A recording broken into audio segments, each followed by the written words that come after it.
on, guys? It's the Arizona sports fan. Thank you so very much for coming back. I really do appreciate it. Now today, what I want to go ahead and do is grade out the entire drafted Arizona Cardinals for the 2020 NFL Draft. All 6 picks, I will be giving a grade out and what I feel like is my opinion on these players. Keep in mind, now this is only based on my opinion here, but I'm super curious to figure out what you guys feel like. Definitely put it in the comments below. Drop a like, and if you're new, please consider subscribing. Let's go ahead and get started.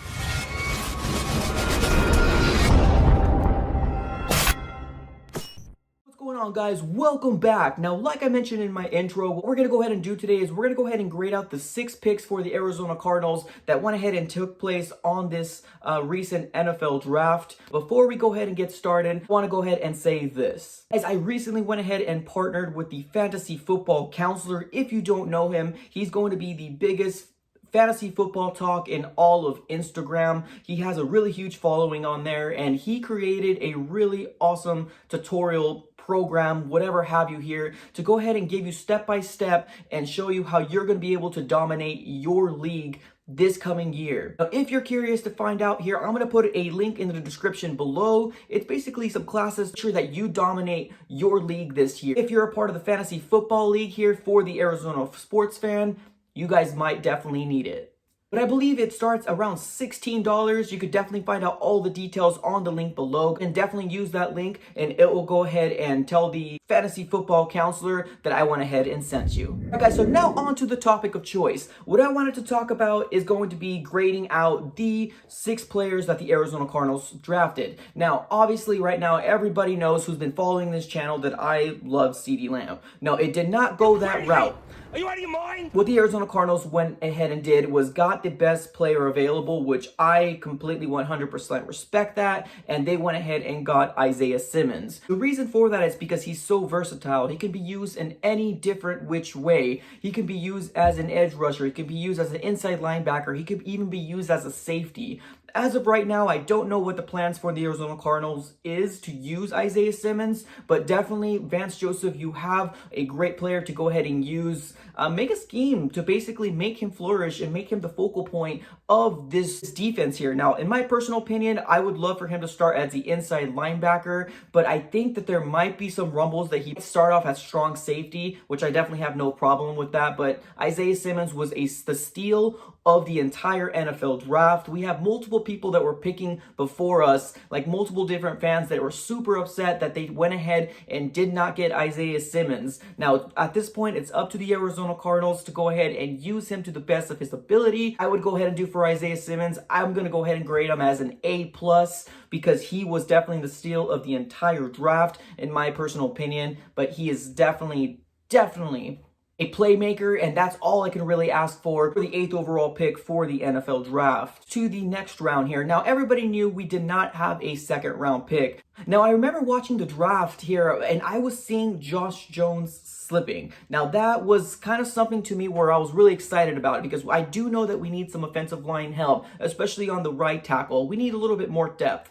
I think right now, Justin Murray's probably going to be the starter, but who knows at this point? It's probably going to be a competition to find out who's going to be the best suitable for that right tackle spot. But going back to what I was talking about here, Josh Jones was listed to be probably picked up at the end of the 1st round or even the beginning of the 2nd round. So as of right now, getting Josh Jones is a huge steal. I'm going to go ahead and give Josh Jones also an A+, because we went ahead and snagged him on the 3rd round, which there was multiple GMs reaching out to Steve Keim saying, man, I'm super surprised that he fell this far back. I've been talking about Josh Jones for quite some time, especially in my rebuilds, especially on my mock drafts and all that different stuff. I'm just super glad that he fell so far back that we can get a great talent, a great offensive line to go ahead and put back there and make sure that we have a little bit more depth for that offensive line and give, Kyler Murray some more time to throw that ball. So definitely Josh Jones was a great pickup. A+.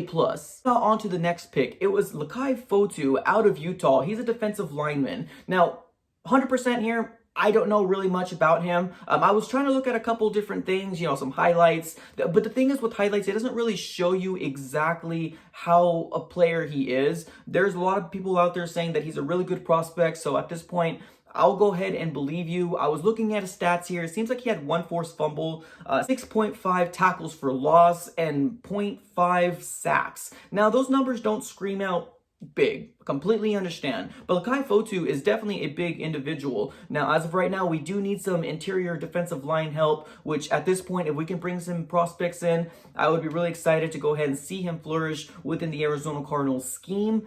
As of right now, I'm going to go ahead and give Lakai Fotu a B-. Now, the reason I want to go ahead and took that route here is I don't think he was the best defensive lineman available at that moment when the Arizona Cardinals went ahead and picked him. But nonetheless, I do think he's a really good prospect. There's going to be a competition with Zach Allen, Corey Peters, as well as the next pick I'm going to go ahead and talk about. Our second fourth round pick here, we ended up getting Rashad Lawrence here. Now, he's also a defensive lineman here. Now, this individual right here, I want to go ahead and give him a B. He had 2.5 sacks, 6 tackles for loss, and 1 forced fumble. Now, as of right now, he played with a really dominant defense in LSU. I'm really excited to see what he has to offer the Arizona Cardinals here. I'm really excited to see a competition about, the defensive lineman who's going to be on the opposite side of Jordan Phillips. A little concern here when this happened, when we got back-to-back defensive tackles. I don't know what the philosophy or what the Arizona Cardinals draft board looked like. It was really concerning to me that they went ahead and got both defensive tackles, but I do feel like that the Arizona Cardinals felt like there was a big need there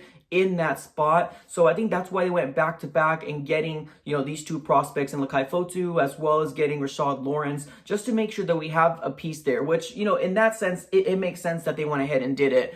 When I was watching the draft, it made no sense, but I don't get paid to go ahead and make picks. For the 6th round pick, we went ahead and got Evan Weaver out of Cal. I want to go ahead and give him a B as well. Now, in the beginning, I first went ahead and heard him. I don't really know too much about him. I had to do a little bit more research on my end, looking into him, seeing what kind of prospect he is, but there was so many different glowing reviews, not just from you, but from multiple people reaching out to me saying, hey, you got a really good player there. And Weaver here, he can definitely be a starter in the NFL. In case anything happens to Jordan Hicks or Devondre Campbell, we can definitely go ahead and slide him into that position, and he will definitely flourish in that middle linebacking role. Evan Weaver here, he had 103 solo tackles. Now, he led the league in solo tackles. He is that he does not shy away from contact. He can definitely run down individuals, running backs, wide receivers, anybody that has the ball. He has his eye on the prize, and he will make sure that he tackles you. And Weaver had 2.5 sacks and 2 forced fumbles. I didn't look any further into that, but honestly, that kind of gets me excited to see, hey, as long as we're getting depth within the Arizona Cardinals, I'm completely cool with it. Talk about Eno Benjamin here. Now, there is some bias to this because I love ASU. It's a college team I really like to go ahead and follow during the college season. Eno Benjamin was a steal, a great pick for the Arizona Cardinals. Now, a lot of people might say, why did we go running back? What's going on? We have Kenyon Drake. We have Chase Edmonds. We know Chase Edmonds can do good things. Drake's on a 1-year deal, and Chase Edmonds did get hurt for a good amount of time last year. So that's probably really concerning for the GM to see if we can get a little bit more depth back there, because last thing I want to do is get a running back group like Alfred Morris or Zach Zenner. Now, nothing bad against them. I would hate for that to happen again. Get Eno Benjamin is such a steal here. I'll go ahead and grade out Eno Benjamin with an A. Now, like I said before, it's definitely biased. I don't care. His rushing stats was 1,083 yards for the 2019 season. He had a total of 12 touchdowns, 10 rushing and 2 receiving. Really like what I've seen from Eno Benjamin here, especially his quick spin move. Not the biggest running back out there, but he can definitely play and he can ball out. I love Eno Benjamin, and I'm so glad that the Arizona Cardinals went and picked him up. This entire draft class, the thought of the needs that the Arizona Cardinals had and the GM filling those needs, I'm going to go ahead and give them straight an A for this draft class. The entire draft class was just great. There was a couple of them that I don't know too much about the players. Now, that's not saying that, hey, they're bad players. Not saying that at all. All I'm saying is that the GM and that whole front office really redeemed themselves from what I was saying earlier here. Now, I know I made a video saying Steve Keim should get fired because this, and that. Now, at that time, I really did feel like that was the correct stuff, because I felt like he was going to flop this coming off season. But honestly, every right move available here this coming off season, whether it's going ahead and getting DeAndre Hopkins in the off season, or even drafting a player like Eno Benjamin, Isaiah Simmons from Clemson, everything he did